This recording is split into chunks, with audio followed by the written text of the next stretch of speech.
Round two was a charm. That's a first. Well, I don't know, it's something in my browser. I don't know. It was weird. It was like not showing the click button live to go live. Anyway, all right.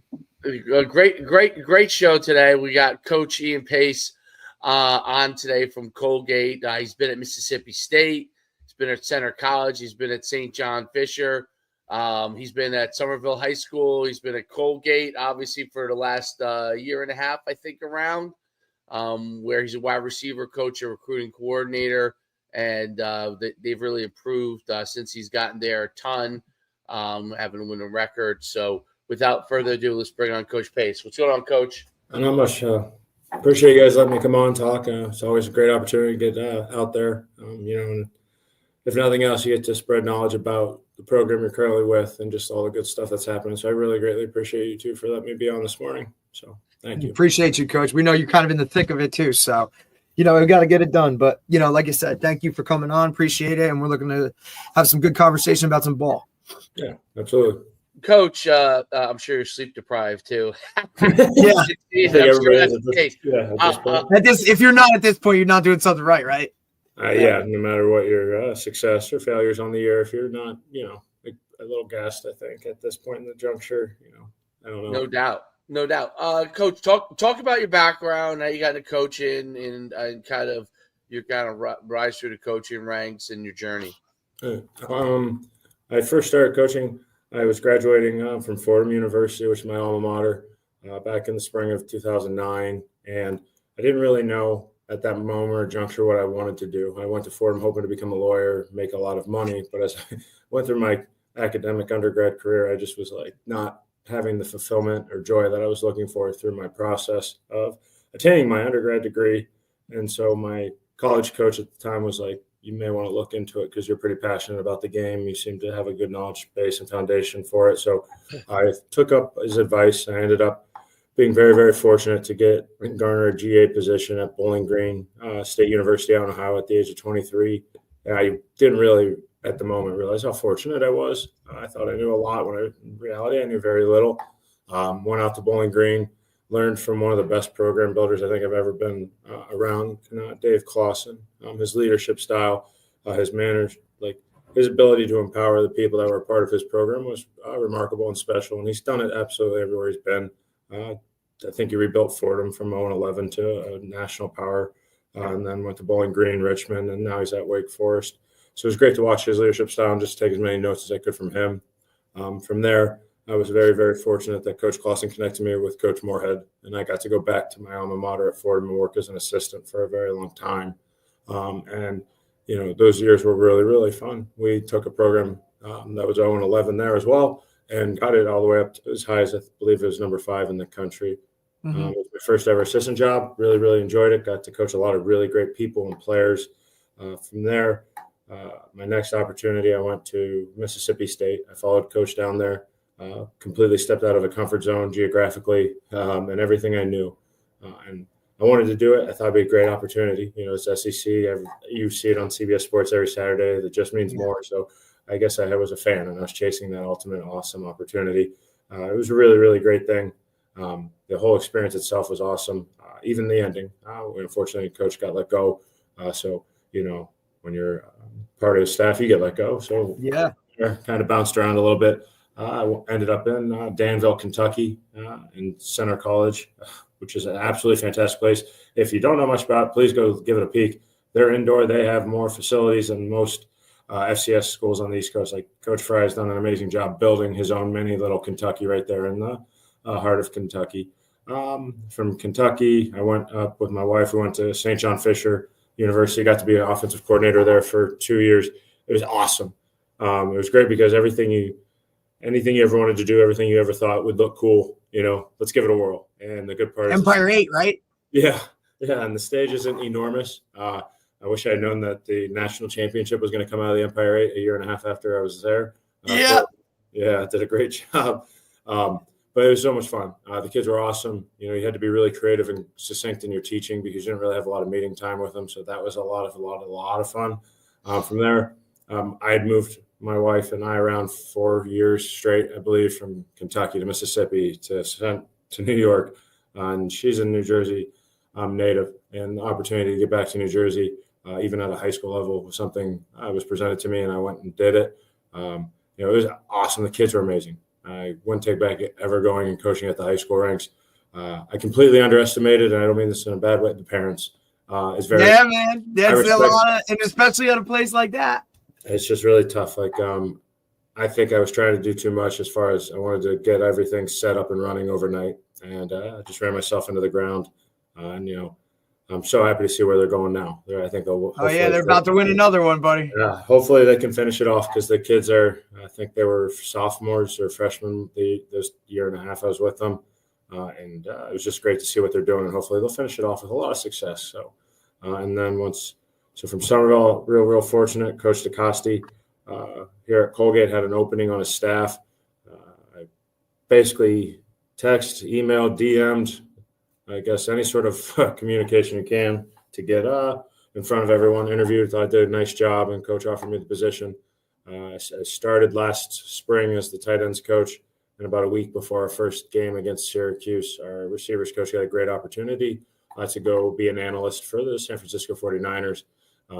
He accepted that opportunity, and I transitioned over just because I think year 15, I'm one of the older guys on the staff. And so knowledge base along with relationship with our OC just seemed to pair up really well. And the kids are really, really talented in the room. So really lucky and fortunate to be with them on a daily basis.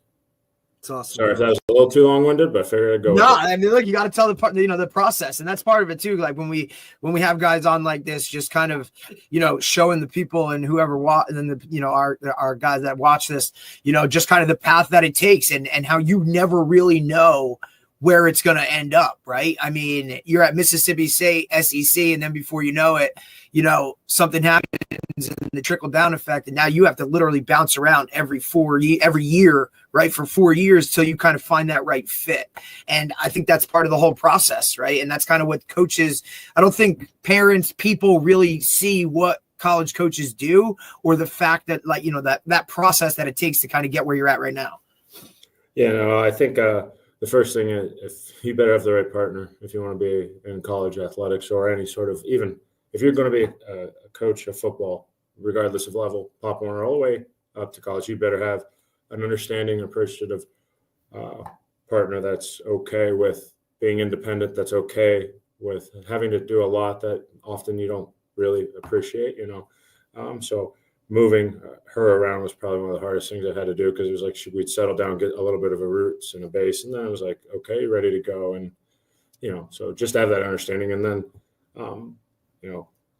Coach Clausen always taught me, he's like, whatever job you have, you be where your feet are and you do your absolute very best at that role. Like, you may not like it or appreciate it in that moment, but that opportunity, the first role I ever had for him, I was an academics GA. So I walked around and I class checked every day.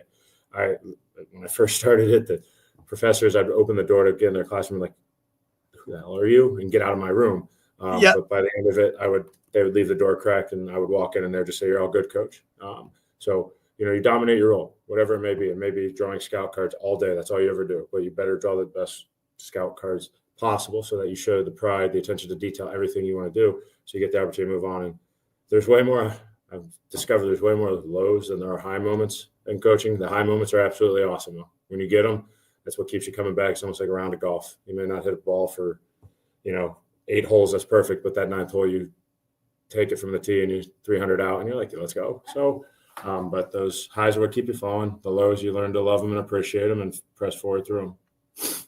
Well, Coach, of all the years of coaching, when you see, that you talked about the highs and the lows, the difference between when you think your teams have been real successful versus when they've struggled, what have you seen in the difference in the teams and the difference, and how everything is going? Like, what are some of the differences? Because people are always like, well, what's the difference? How do you get a team to be successful? What does that look like versus when a team's struggling? What have you seen over the years? The teams that have won the championships have been around. First, they were player-led. That culture of the seniors and juniors taking over and making sure there are no issues. And if there are issues, they never reach the coaching staff, and them communicating what you're saying, and oftentimes it may not be the exact same words, but they understand what message and what you're trying to get across, whether it be the consistent daily habits of trying to be like want to know every day, dominating the classroom, dominating the weight room. Those player-led, player-driven teams are often the best ones. The teams that show up each day and they know the only thing they're worried about is the next thing, those have been the most special ones. There's also the common trend of the humility piece, and no one cares how it goes. At Fordham, we had a running back, Chase Edmonds. I think he had like 28 touchdowns one year. Monster. Nobody cared. Nobody cared if he scored 50 touchdowns. Everybody cared about getting a championship ring. That's all they cared about. Nobody cared about the postseason accolades. And one of my favorite expressions from Coach Moorhead was, with team success comes individual recognition. And I thought that was an awesome way of pushing things. Like, guys, if you go 8-2, you go 9-3, we're going to have 21st team all league selections. You go 2-10, it's going to be a lot harder for you guys to get that recognition. So he often, because he works with skill players, he goes, Coach, skill players are selfish. There's only one ball and they all want it. So you have to figure out a way to communicate. You can be selfish within the construct of the greater good. And the greater good is the team and it's winning. How the kids are allowed to be selfish is you get them the ball and they execute with it. So the player-led driven, and then just the we over me mentality have been the two greatest things I've seen. And the kid, like, there was a year 14, and then even here at Colgate last year, the last 6 weeks of the season, you went to football and you'd be there 18 hours, but you never felt like you were at football and you never felt like it was 18 hours. So there's like moments that create that run. That's really, really special. The teams that have struggled are the ones you have to worry about off the field. You go on a road trip, maybe they do something they're not supposed to. They're late to meetings, So the intangible pieces of what you do off the field manifesting itself on the field are often great translators and things that correlate and you can show the kids. So those have been pieces I've experienced. Yeah, and you coach with some fantastic coaches, Coach Clausen, Coach Moorhead. What are some of the characteristics that you found that like Coach Clausen and Moorhead have that have really helped them to be so successful and really go to the top levels? The biggest Coach Moorhead and both those coaches recognized their leadership style and how they had to operate. I remember vividly at Bowling Green, Coach Clausen, most of the days the door was closed because he had to be the enforcer, or I won't say bad guy relationship, but he was the one who, if something went wrong, he was the one the kids were going to be like, no, I got to go see the big guy. Whereas the assistant coaches were the ones that he wanted the players to go see. Like, they wanted to create, and we wanted to create and foster such a relationship that the family aspect of it was good to go. So I often just was like, man, that's got to be a very lonely existence. Yes. Lonely life. But he did it. He dominated it. I don't know, as it got to like year 3 or 4, we practiced it in the morning out there. So I thought maybe possibly on the back end, once he started to get everything under control as far as off the field and our record kept getting better and better, I thought maybe he was closing the door to take a nap because we were on the field at like 5:50 in the morning once everything was under control. But so that his leadership style in that sense was, I just was admired it because that has to be so difficult. And then Coach Moore was a player's coach. I'll be honest with you, the kids gravitated towards him. He was very easygoing. But the two things that they both had in common, regardless of how their leadership style was, is they were the same person every day. We could be 0-10. Consistency. We could be 10-0. They showed up every day. You knew exactly what you were going to get. The roller coaster, the up and down, the move, that is really, really difficult for everybody in an organization or a program to know how to handle, how to navigate. And then they kept and treated everyone fair. It wasn't always the same, but everyone got treated fairly. And the cool part, both those, you could be the scout team player. You were treated, you were loved, you got the same stuff as the first team All-American. And those two aspects I always thought were great. Both were meticulous in their detail, which I thought, I don't know when they slept. I had no idea when they slept because, if you're going to hold people to a certain standard and it's an exhausting lifestyle, but they were always on point. And I was like, gosh, I one day aspire to be able to do that because everybody has that day where they don't feel it. And those two, I didn't know when it was. So those would be features or attributes that I've observed and really thought were awesome. You've been to so many different levels, which is really, really unique about you. I mean, from high school all the way up to the highest level. SEC, yeah. I mean, damn. Yeah, exactly. what are some of the kind of common themes, I guess, all the way across, and then what are some of the like big differences that you've seen from each level? There's like one of the things I think to first point, as I did the coordinator thing at the Division III level and the lower levels, I think there's a misconception about the level of coach. There's some awesome, amazing coaches, and it's awesome to see now like the coaches rising up through the ranks. Like we played Cornell earlier this year. I believe their coach at one point was a Division III head coach. Really smart, brilliant offensive mind who goes fast as could be. So I get real excited to see those type of offenses. But like just some of the people at those levels, like a head coach at the Maryville down in Tennessee, he's one of the smartest men in all of like college football, but he chooses to be where he's at and fits his wife and his lifestyle. So that misconception, I was like, I'm glad I got to experience it and make sure I could tell people if anybody asked or cared about my opinion, like that's not true. The obvious differences are the bells, the whistles, the personnel, the amount of people. The kids here once asked me what it was like to work in the SEC, and I was like, oh, it was fun. And they're like, what was the coolest thing? And I was like, we went to Arkansas for a game. We flew there, got on a bus, went to the game, played the game. On the flight back, there was the iPad with the game already on there. I was able to grade the game on my laptop, get to my apartment back in Starkville, and I was all done by 4 o'clock. Those things don't obviously happen as you get to the lower levels. Just the amount of people. So you always are trying to do the best you can with what you have from a number of people, budget, all that stuff. So the carryover concepts are just, there's always great kids, whether it be at the high school level, Division III, whatever it may be.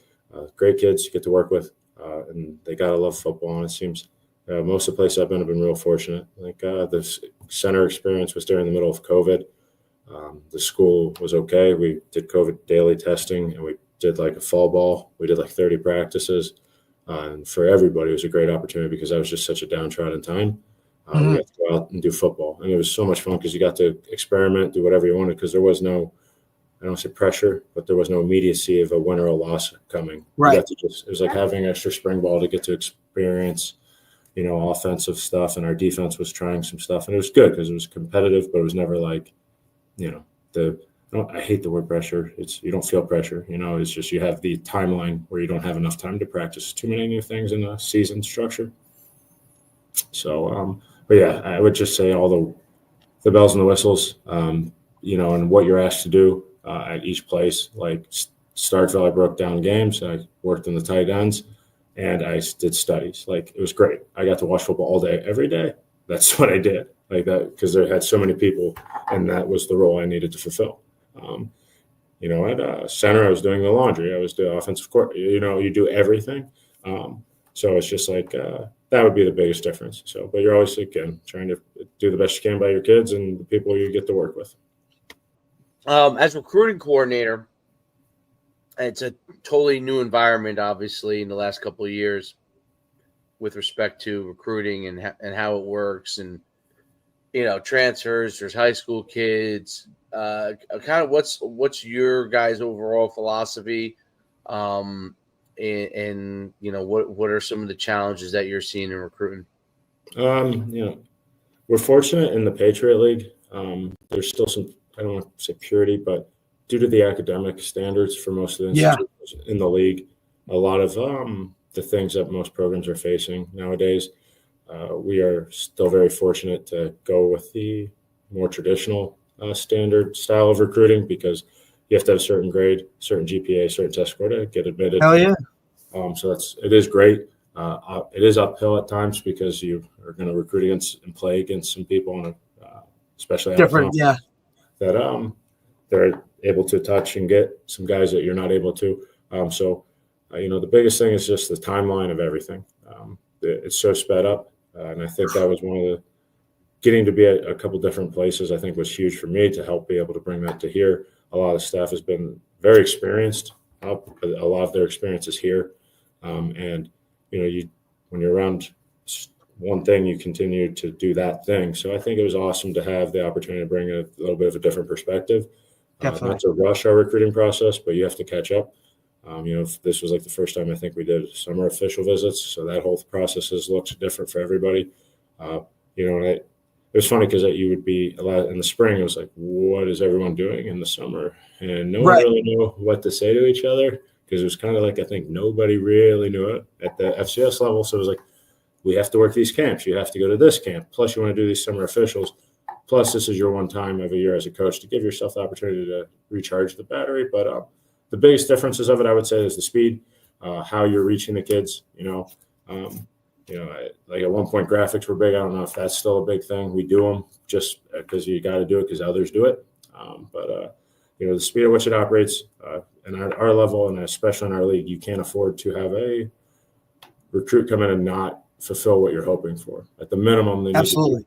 because our just roster limitations, sizes, numbers. You have to make sure you're really well researched and you don't have too many. You want to limit the amount of ones that don't maybe fulfill what you thought they would become, if that makes sense. Because if not, you're going to have that scholarship in your pocket for 4 years because there's not a lot of attrition here, which is a great thing. Right. Stability within the roster itself. Correct. Yeah. Because of the academic. And when you're talking about speed, coach, you're talking about basically just the delivery in terms of social media and that kind of, you know what I mean? Like the direct contact with players. 1,000%. The ability to contact them, but also just like we had junior days in February and January last year. Like the offers go out now. The early offers. Yeah. And the commitments, so it's like, what an offer means now has also changed quite a bit. And kids and coaches need to all make sure they're transparent and on the same page, just so that nobody gets put in a bad position. I think the easiest way for me and our staff, the way we do it, like as recruiting, is we're very transparent, very open about what we're doing and how much a scholarship may be for, when the timeline of that scholarship is available to versus when it may not be, how many you're taking. You just over communicate. And at first, I think maybe potentially people are like, whoa, it's pretty direct, blunt to the point. But as you continue to do that and have that open communication, I think coaches, everyone is just really appreciative because it's nice and easy. And the speed also, yes, being able to access the kid and not have to, you used to have to call 3 people to just get in a building. Now it's like you DM the kid and it's like everybody gets it all set up for you and you're good to rock and roll. So I don't know, coaches now, some high school coaches, like out in Ohio, they always joke, they're like, you're a little old school with this. You call us, you keep us all in the loop. Like, I don't know. That's just how I was taught to do it. Right. So, but yeah. But I do think that's something that's very different, coach, especially with your, in terms of that, because if you look at it now, like with that direct communication with the recruit itself, right, or parents, whoever, like the high school coach is kind of almost like you said, you had to call 3 people to get into a building now, whereas now you don't even have to do that. You can talk to the kid directly. And, sometimes some of the things that we see at the high school level, like the kids are coming to us as coaches saying, hey, guess what? Like I talked to coach so-and-so and I got this. And it was like, well, we haven't even talked to the coach. Right. So I appreciate the old school mentality, I guess, coming from a current high school coach, you know what I mean? But it's just different in that facet. Yeah, no. And that I think one of the coolest things to appreciate is just I had to be able to do all the different levels. You have like a different, if all I had ever done was college, I don't think I would have had a full appreciation of how difficult it is for coaches, especially if they don't work in the building, how much effort it takes to coordinate to make sure a coach can come see a player. The time I was at Somerville, I was very fortunate because I was in the building and I was able to get situated pretty easily. The school is very flexible and allowed me to meet with coaches. But like if I just show up to your school and I don't let you know, like so tough on you. And it's like, okay. I think just having all those different experiences on both sides was enormous. And just as I've gotten older and later in my career, it's like, okay, I can see both sides now. And it's like, you appreciate it further and fuller. So 100%. I think that's an important thing in recruiting that's changed is where the direct communication can really be beneficial, telling them exactly what their timeline is if they get offered to commit, making sure they understand that. It was, when I was an agent in the NFL, that was the thing I loved about being working with the NFL teams versus as a high school coach dealing with coaches in college, was that they would tell me yes, no, maybe, and you would get direct communication on your guys. I'm talking about guys that are borderline draft guys and stuff. Mm-hmm. And it was very, very helpful because you're navigating through all those teams, right? So that communication was really helpful, and the no's were as valuable as the yeses were, right? Because you knew where to kind of focus your efforts.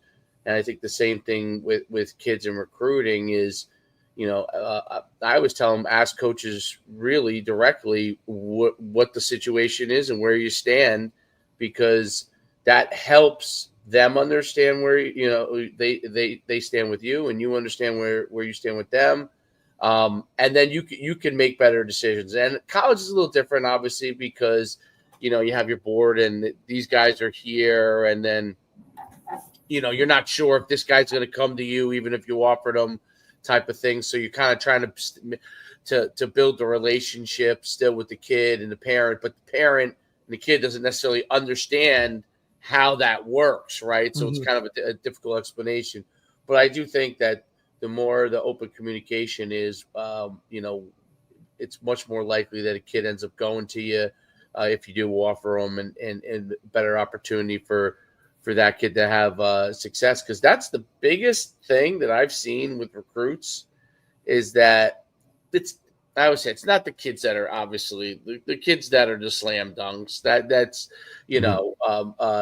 for those kids, it's really that's not any part of an issue. The issue for them is, hey, if they don't commit after a certain point, other slam dunks are also committing, right? So they get caught in those situations. But it's the kid that you think you might be interested in offering, but you're not there yet on him. And, he might be slightly down the board a little bit, but he's not out of the mix. That's always the hardest thing for the coach, I think, and for the player, because they don't really, they sit in limbo land. How do you guys try to communicate those situations? Because those situations probably come up a lot more than anything else. Yeah, no, I mean, it's yes, because you have, like you mentioned, you have a board. Maybe there's a guy who's fifth on your board, but the top three on your board they may not view themselves as a good fit for you. So right. Your fifth guy is actually your number two guy, but neither, if you know it at the moment. But again, just the blunt honesty and brutal transparency. If we have 3 spots offered up for a position, you tell everyone what it is. The fourth guy is tough, but again, you're just they don't like to hear it in the moment. And by they, I mean the coach, the player, the parent. This is where you are. All right. It's a very fluid situation. It can change just like that. That's been the most and easiest success. I've had to keep everybody in a good spot and a good relationship, and then parents and just coaches, everyone just trusts that you're being absolutely blunt and honest because you told them. And again, in the moment when you have to deliver, it's really, really awkward and very, very tough. But I think when that does happen, those few situations, there's a linebacker at Fordham who ended up turning out to be an All-American. We took him the last signing day. We were his only opportunity. Told him where he was the entire time. Every time I had to be like, we've offered another one.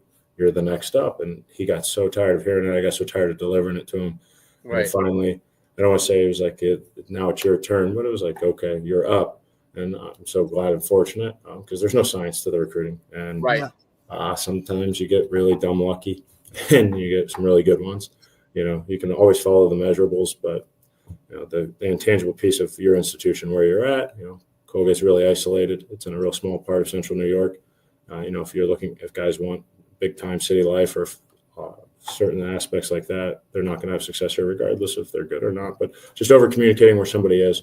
And yes, those situations get difficult, but I've just always found, and as a staff, we preach that we just over communicate. We tell them where they are, we let them know, this is why you're still not there yet. And again, it's awkward, but it's just transparency, and it goes a long way with everybody. It seems to help us and help them throughout the career I've had.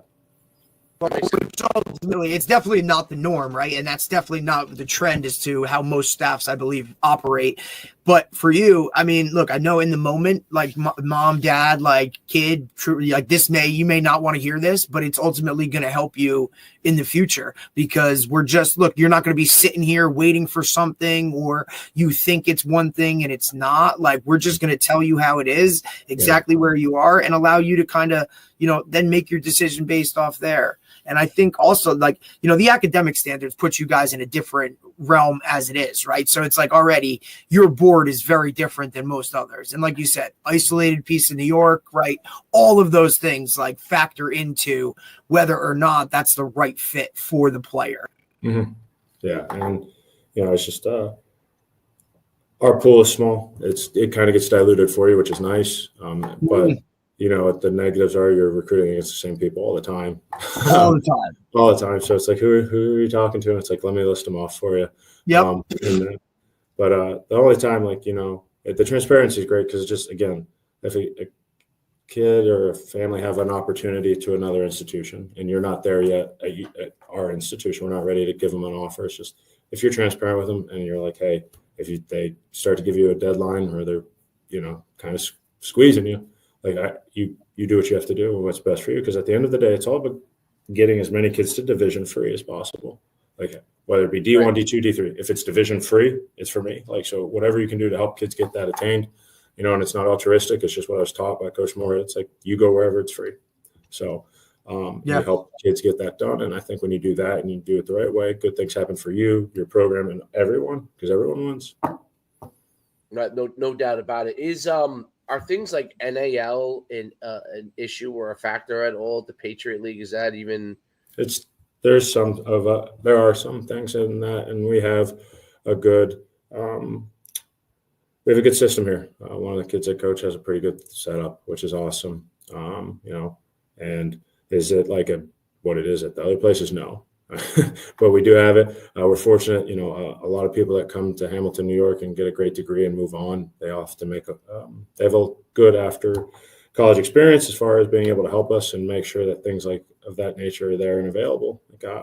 I played in the Patriot League. I coached in the first time before the scholarships, and then when I came back to it after the scholarships. Yeah, you've seen both sides of the they get it good. I love it. Yeah, compared to what we did. Yeah, I got here, we went to bowling, we were doing laser tag, we are getting Chick-fil-A every night. I'm like, what is this? And Coach gets the new Patriot League. I'm like, okay, I'm in. So, but it is there. It's not the same dollar figures or amounts, but there's right. There. So, and I think that's one of the beauties of this, the Patriot, the Ivy, is hopefully that stays. There's some, purity to it, and you're not having to worry as much. And I shouldn't say worry, but it doesn't become that much of a factor, and it's not as a transactional business. It's still more of a personal-based business. Right. The biggest thing you probably have to worry about is when you have a player that's great, someone else trying to get him. Grab him. Yeah. That's probably the bigger issue, which is I'm sure is difficult because they're probably not sure either when someone tries to reach out to them. But it's that whole part of college football is complete craziness. What is so for Colgate, going forward, how do you guys, from a recruiting standpoint, what's kind of your map look like as far as recruiting? And what are the kind of guys that you guys are looking for? We have to go national, honestly, just because the admission standards. I think the average test score is 33 to get in here. So you got to go cast a wide net. We do go national, and so we divide this country up by staff member. We have a primary, a secondary, and tertiary recruiting area. The primary. Most programs want to do that 4 to 6 hour window right outside of their campus. Our 4 to 6 hour window has to be stretched a little bit further, just because the 4 to 6 hours from here, it's not it's not fruitful. It's just you need more than what is there. So we go even further out. You look at your staff, where they come from, what successes they've had. Our special teams coordinator and linebackers coach has done a great job. He was in Ohio for a long time. I recruited Ohio for a long time at Fordham, so we split that state in half so that we could both be more focused. We have 19 kids on the roster, so from that state. So your roster, coach, is it is you're talking, when you say national, it is national, from California to Florida to Oklahoma. There's guys from all over. And again, because of the pool of bodies or recruits or prospects, and everybody recruiting the same ones, it's you go where you need to, and at times you try to target the guys that are coming from a smaller community, just because you want to bring them to what they know.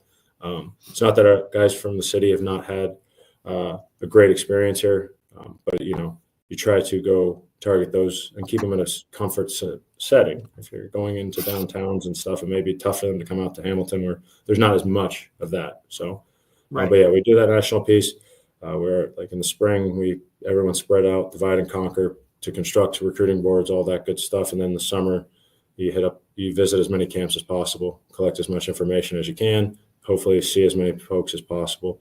The spring now, the way it's set up where guys are practicing and working out every day, you can see everything you need to see. That's also part of why I think that, not why, it's obvious, that's why it's sped up. There's now questions that you used to have to wait to get answers to in June and July. You get them now in April and May. So you're able to do your due diligence in that regard and push forward. Once the season's done here, we'll go out and start our visits to finish up everything for the first early signing period and see where we need to finish up the final pieces of that. But we'll also be doing the research for the next class, starting to get those early offers out and making sure everything's ahead of schedule as best as possible. Yeah, it's interesting because in the old days, that was in Colgate and all the Patriot League was basically Northeast recruiting base. That's some of the things that like parents that I know that they don't all understand that everything now is, especially a high academic school is going to be national because it's so easy to talk to a player from anywhere, and like you talked about that, Hamilton's a great college town, but it's a small town. So that you have to go and find the guys that obviously are looking for more of that. And that gives you the ability to recruit national, which is great.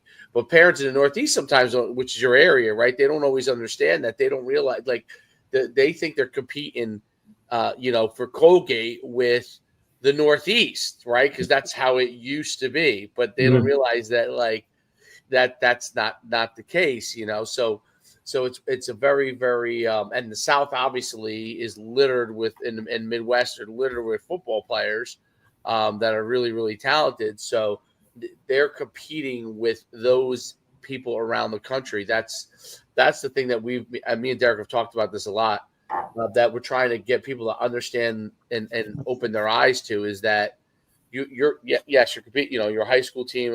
When you're looking at things that go into recruiting, you can't just be looking as to you're competing with this kid. Let's say you go to Bergen Catholic. You're not just competing with the kid from St. Joe's from it. You're competing with kids from the Midwest, from the South, from wherever, that can be recruited. Talk about, and obviously since New Jersey's your area, right? Do you have to communicate that to people sometimes? I mean, is that something that has to get out there? Yeah. It's tough. Now with the ease of access of information, there's all the recruiting services, different providers. You click one button, you can filter out the nation, everybody with over a 3.5, So, if that doesn't work, then you go into the portal. You see the 400,000 or whatever it is that are in there. So, explaining it to just keeps growing. Yeah, to kids is tough. Parents probably even tougher. It's just it's changed the way it looks, the way it is. It's different. So yes, you have to explain to them yes, you are good in this area, and that's one of the big things I think as a recruiting coach. You have to. It's you can't just get so fixated on your little pocket. Yes, this player may be the best in your area, but is he the best for your program? Because Coach Rush, Georgia, are great football. If he has a guy down there, if that's what's best for us, let's do that. So trying to communicate it. Everyone's going to always have that bias towards their area, and if you're a parent, biased towards your kid. But trying to be I understand you're the best in this county, in this state, but are you the best? So it's just. Look, we try to tell people all the time. It's an interesting dynamic, and I'm glad you guys have to do it on your end now. I don't know. Yeah. But it's interesting though. We tell guys all the time, because Dave's a UConn alum, right? So the number one guy in Connecticut, he might be just equivalent to the 10th guy in Georgia. And I think, look, people don't want to hear that stuff, but this is part of it. When guys start ranking football states and doing all that other kind of stuff, this stuff all matters, man. I know your guy is, the best player in your little conference or your division or your state. But when we look on the grand scale of things with the way, like you said, the access to just seeing kids on the regular, right? Yeah. Who's going to all these camps, who's got their film up, just that stuff. All now you got to take a look at the whole thing. Even just look at the way the big conferences are going. You know what I mean? The Big Ten now has USC and UCLA in it. So we're talking Jersey to Cali. Right. Where's that recruiting base? The geographical stuff it's really kind of starting to, fade away a little bit. Right. 1,000%. It's just a way, just one click of a button on your computer to access so much information has changed it. Like, that's why I think we're able to be national now. It's like, I can tell you the top 50 tackles in Oregon, and it takes me 2 minutes to filter that out. And even more so for you, right? Like, now you can get, okay, look, here's the GPAs done. Boom. Here's what we're working with. And look, the Northeast, academic schools at that level that people are looking for, that's an appeal for some guys, maybe that they don't have access to in the Midwest or access to on the West Coast, right? Where, dude, I can go to Colgate, play high level football and get one hell of a degree and then set myself up more so, that's the stuff we try to clue and we just want to make people aware of this is how things are. It just moves it's moving so fast now that people can't catch up. I mean, even if you had a son that graduated 2-3 years ago, the entire recruiting process has changed. So you kind of got to dive in and really, do your homework if you're diligent, right? And the whole, we try and tell people too, look, we recruit the kid, they recruit the kid, but they also recruit the parents as well. You play a huge role in this whole thing too. So you kind of got to, cross your T's, dot your I's type of stuff. But it's really, like you said, the open communication and the down, this is what it is. The whole, just talk or beat around the bush, this type of stuff. Man, as a parent, respect the coach that has that tough conversation with you, that's willing to tell you exactly where your kid stands, because that's not the norm and it's going to benefit you in the long run. And again, it's especially with how it is, and there's fewer opportunities. You don't want to, you just get directly to it, let everyone know what's up. I just think it benefits everyone and all parties, and it creates a less risk for everyone to have a bad experience and leave with a bad taste in their mouth. So, you may not like it in the moment or hear, but at the end of the day, I think they fully appreciate it. And everyone it's easier. I don't want to say easier. It's just a better business for everybody. So. Yeah, there's no doubt about it. Coach, what do you see going forward in recruiting? Do you have an idea, what you think may be changing going forward in the future, and things that might affect you going forward at Colgate? It changes every day, I feel like. So, I'm not the person right now. We try to adapt to every change they're making in a good way or a bad way. So, eventually, I don't know. I think maybe camps will die out. And now it'll just be you think so? Do you think camps, because you listen, for a while, I mean, Dave and I talk about this all the time. We saw the mega camp became a trend, right? And you'd have all these schools and all these kids. And now you've started to see that kind of go away a little bit, but you now see one school doing, 5 different weekends of camps, and we got middle school kids coming, and you got specialists only going. I think what's killing the camp thing is the official visits in June, right? And all the ability to do the workouts in the spring. I think that in Ohio this spring I went to 8 for a week. It was 8 to 10 schools a day, but it was all choreographed and scripted. That this school is a 6 a.m. workout, and they did it all the way through. And part of it was understanding by administrators. There was workouts at 1 o'clock. So Timmy, Johnny, and Billy were supposed to be in math, but they're out there working out for 30 coaches. So, and Dave, we've talked about this too, right? Because in Jersey, and look, every state has their own rules too, right? So you're trying to navigate that on a national level as far as a coach coming in. Yeah, I think that may be one of those things that may happen. Is this state on this day or this month, this week of April, they're going to do their workouts, so everybody goes to the same spot. All college coaches, we just do it. And then it's all done. So, and that's kind of what we've done a little bit here in Jersey is, we've kind of, if you got, a good you got a coach that wants to come in and see, because, a couple days you're allowed to do the workouts in Jersey where coaches can come in. We've tried to choreograph with the guys around us, right? Yeah. So, hey, we're going to work out at 2:00. We're going to work out at 3. We're going to go at 5, right? So that coach now just has, hey, he just has to bam, bam, bam, bam, and can kind of, hit it all running. It would be interesting if we all could go to like one spot and work. That would be more ideal. But how great would that be if you got like 4 you got 4 teams rolling to one facility? Like, let's rock. No, yeah, that's like even if you just said by conference, all the conferences went to one school. Conference would be great. Everybody got to rotate it. So. Good luck. No offense. Good luck with that one down here in the shore, buddy. We're about, Yeah, but I think the conferences would do it. So a super conference would do it in probably 2 seconds. I think they all would do it because it's beneficial to them. You know what I mean? Like, you figure out how that would work. But that would be great if somebody could figure out the logistics of it. There's a large level of coordination. I mean, it basically takes the camps, college camps, and then puts it in, locally. Which the hardest thing on the college camps too, that I think in the long run, but I guess it could happen this way with even the camps when you guys go on high school campuses, is that the college camps, the issue was that like they go there and they're not, they're told they're going to go there and they're going to get looked at. And obviously, as the college coach, you want to get as many prospects on campus as possible, right?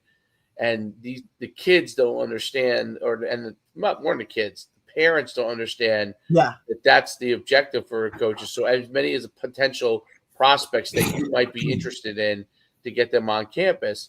And they think for some reason that it always perplexes me. They think that they're going to show up at the camp. It's going to be like a one-on-one workout. You know what I mean? So that's the truth. You know what I mean? It's crazy, but it's the truth. So that also kind of like, then they're like, oh, I'm only going to go to 1 or 2, and then, blah, blah, blah. And so that everybody gets less kids at them. And then the mega camps kind of die out. But I do think you're right that I think your trend on getting out to where those kids are, just like if they have spring practice, it's super easy, right? Like, how great. I mean, God, I'd kill New Jersey doesn't have that. Like, that's a big pain.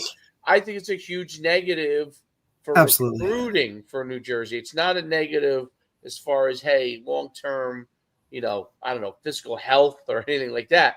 But it's a negative recruiting-wise because you can actually watch them going through actual football drills.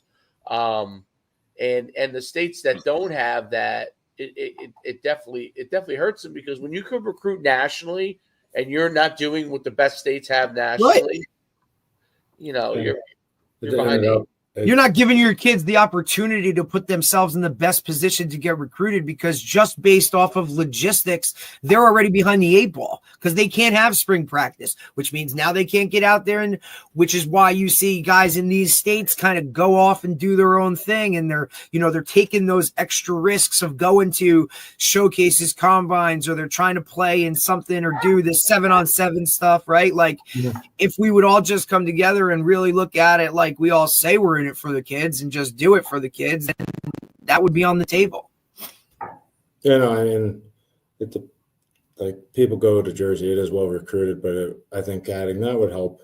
Obviously, the next element and the next piece, and maybe the guys that the superstar, the 5-star, everybody knows about. That's easy. Everyone knows about that. It's a guy who's maybe going to be a fringe FCS player who high school coaches watch the maturation, the development from sophomore year to junior year, and maybe not. He doesn't have a lot of film, and taking a word or trusting somebody you really know well. It's really what it comes down to a lot. You can go out there and they're working out and you're able to, be able to see it firsthand or present it to a member of your staff. It's like you're helping that kid that much sooner. And I think there's obviously merit to it and it would help everybody. So hopefully, and I think your perspective, because you were at that high school level, right? So you saw how to navigate that. And look, where you were, coach, like that's one of the, you know what I mean? Like that's a place that does it right and is very accommodating and cares about that stuff. Yep. We're not talking about, the 200 other that literally have no concept of any of those types of things. Yeah, no, it's having visited several different high schools and you just see what the setups of each. Like you walk into it's state of the art, everything. And look, and then you do Ohio too, right? So you've seen Ohio, and that's a totally different beast as well, you know? Yeah, you walk into $1 million field house and they're recruiting pamphlets all color and it's bound. You're like, okay, they get it. And then the other one is still a handwritten piece of paper. You're like, okay, but you go with it. You make it work and you just try to, so. But yeah, definitely different levels and how they handle it. So. Coach, it's been great having you on, man. You really shed a lot of insight onto like the recruiting process and what you guys are looking for. They're gonna have to get you like a little more sleep. We got to get you. You know what I mean? We got to get you like hey, soon hyperbaric chambers are gonna be everywhere for everybody. You know what I mean? When I need to recharge, I'm not taking a nap. I'm just going right in that hyperbaric chamber and I'll be back. You know, listen, you were at Mississippi State. They were probably moving them in, right? As you guys were getting back. There's stuff there. There's parts of the building I didn't even know existed. It was awesome. Yeah, listen, and like it's amazing. And Coach Moorhead, I've heard him speak a ton. I mean, great. Just an awesome dude, right? So to learn from him and coach with him, like that's just look. Even to just have that taste of it, right? So you kind of get it. And Coach, appreciate you taking the time. We know you're kind of in the nitty gritty of it, like I've said, but thanks a lot so much. If we can ever do anything, let us know. Before I let you go, I don't know if you were there that day, but one of my most fun coaching moments was at the Fordham 7. You guys used to run a 7-on-7 at Fordham. Yeah. And I think it was 2012, we played. We went all the way to the. I was at Palisades Park, Leone. I was that coach there, and we went all the way to the championship. We played Bergen Catholic, and it was like 6 overtimes. Yeah. None of us wanted to be the ones that had to officiate the game because we didn't want to get anybody mad because it just kept going. It was like, it kept going. And it was one of our. The truth was, it was that team ended up going. Our team ended up going to the state championship that year. So that was like for us. That was like those kids came out of there. Were like, we believe we could do it. If we could compete with them at 7-on-7. Obviously, tackle would be different because of linemen. But if we were able to compete there, it was like the Super. It was like we won the Super Bowl. I'm not kidding. It was literally like we won the Super Bowl that day. And I remember Nunzio Campanelli was like, "Are you kidding me?" Because he was the head coach at the time at Bergen. He was like, "Are you kidding me?" And the funny thing about it all is we had a kid that was a transfer from Bergen Catholic who had to sit out the year before. He was with us, but he had to sit out because of eligibility. And then he was on our team, and he was friends with all those guys. He was a senior, so there was a whole thing going back and forth. It was really, really great. So that was one of my great memories from Fordham. That was one of my favorite 7-on-7 turns. Plus, you guys were the only ones at the time that did 5 games. They did 5 games. Automatic. Nice. Oh, no, yeah. We made sure they had 5 games. Everyone got 5 games. It was unbelievable. Yeah. It was unbelievable. Anyway, that was Coach Moorhead, I think. Yeah, that was Coach Moorhead. Listen, that's because he had to get those guys into, to Fordham. No, ain't nobody want to roll there on the regular, buddy. Like, stay inside the fences, but hell, I mean, shit, whatever it takes, dude. Yeah, so. But I appreciate you guys letting me come on and talk. Coach, thank you so much. Have a great day. All right, you guys have a great weekend. Go get them. All right. Bye. All right, that was a great podcast. I had to get that in, Derek, because that's one of my great memories. That was an impetus. Dude, I just the whole. I mean, man. I mean, he's worked with 2 head coaches, dude, that were like Clausen and Moorhead, dude. Like, hell, that's phenomenal. You know what I mean? And then to go, the D3 route, right? Because we always talk about it. Like, there are guys that are just comfortable where their feet are, and they just kind of roll with that. And then, because look, those Patriot League schools are so interesting to me, right? Because they do have those academic standards. Like you said, like they're not on the level of when you're talking, and I'm not talking level in terms of X's and O's and playing and all that other stuff. Like they just have standards that look, if you're under this GPA, dude, I can't even it's not even worth talking to you because this isn't going to happen. And the pool, like you said, shrinks.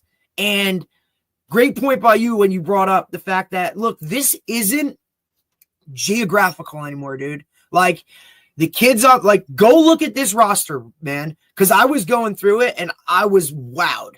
We're talking California, Texas, Florida, Jersey, Ohio. I mean, Dave, there's dudes from Oklahoma. Like, I mean, what's the team we were talking about the other day? The real good team in Oklahoma? Bixby or something?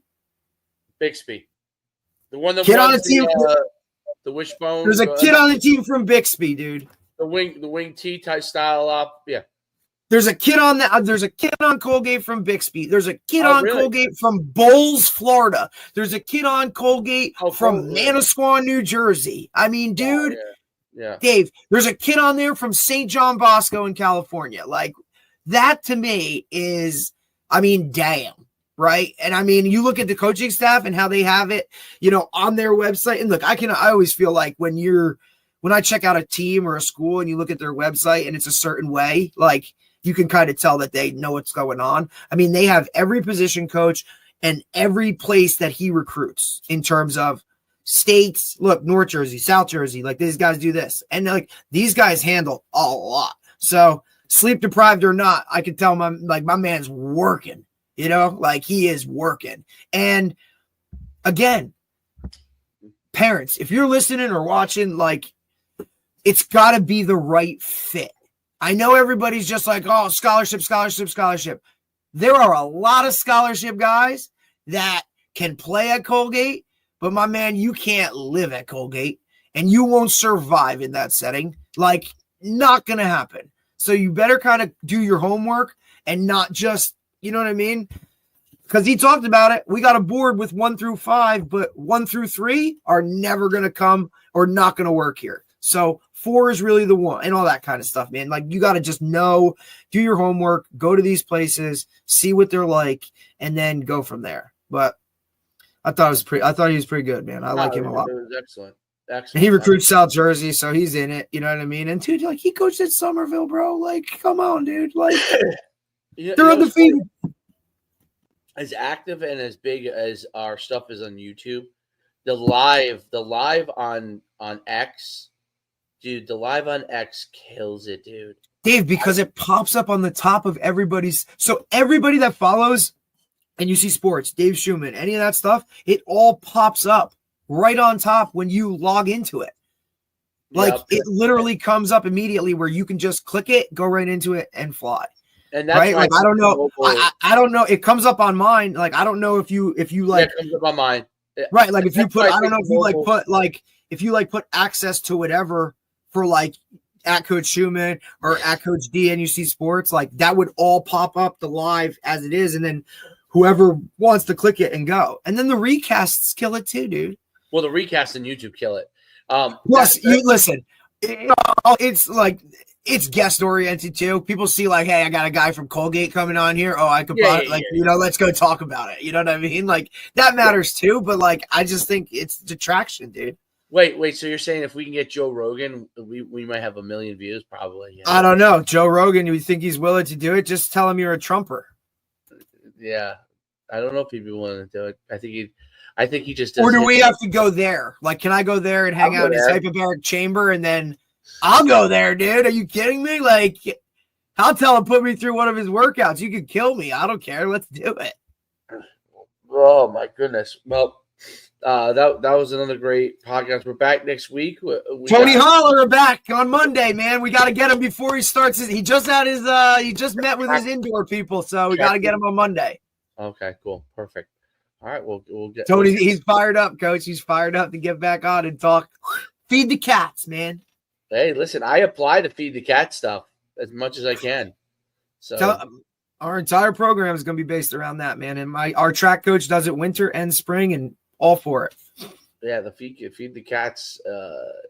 Yeah, I'm curious to see how, because I'm applying it right now, even with my son, and I'm curious to see when he runs track, the results of it, because it's interesting. Now we're doing mostly on grass. We do it mostly on grass. That's okay. He's going to be mostly on grass. But yeah, right. But I actually have him work out, do the sprints with track spikes on. And you got him. Nice. Yeah. I have, because he runs in the spring restaurant. So now you think he's going to be a sprinter? Yeah, he's a sprinter. He's long, bro. You better teach him hurdles. Yeah. Come on, Dad's got that hurdle thing. He got to follow in those footsteps, buddy. Yeah, I mean, he won't do that until for another couple of years. But the I see his hips. I'll tell you what's so interesting, and I always kind of used it a version. Like I was probably more like I probably did more work than according to his plan than necessary. Oh, of course. But I think that's just the way we always were, where you got to work harder. You got to do that. You know what I mean? Like we're not programmed to do the things that he does. Yep. We're not programmed to do that, dude. That's not how we were. It was more is better and fight through it to get better and all that stuff. Like we're just not programmed like that. But I'm noticing that like just doing these things, I only do it probably twice a week, maybe. And honestly, it might take 20 minutes, maybe. If it takes 20 minutes, I would. It probably takes about 20 minutes after you warm up a little bit. But it takes about 20 minutes, dude. I'm telling you, I'm like, this kid looks like he's flying. I'm like, wow. So I'm curious to try when we get to the spring because we still have a few more months, right? Dude, it's November. And of course, Tony believes the long term, meaning like 7-8 years, right, of doing this. So you're only going to see so many results in the short term, but in the long, and I think that's it's really really interesting stuff. So it's such a different, and it goes very much against what most people believe or what most of their philosophies. You know what I'm saying? Like I think that's just different, and in order to like anybody great was called crazy at one point, right? In my book, like, you know what I mean? Like when you think outside the box and start doing things, but the respect that I give is because you're trusting in this process and you're rolling with it. Like, and now you're starting to see these results and now you're just going to see more and more and more and more. I think people adapt this because for what it is now, this is what it is. Like, dude, it's very, very interesting. So it's interesting stuff, really interesting stuff. All right. And if Troy at this young age, if this is the way he knows to train from now until like, you know what I mean? Like this is all he's going to know this part of it. And like, hey, I go all out and then you know what I mean? Like that's going to be his whole mentality. Whereas for us, it's like, dude, you got to run 20 gassers, like, 16 110s for time, dude. Like get it done. Like, hell no. Right.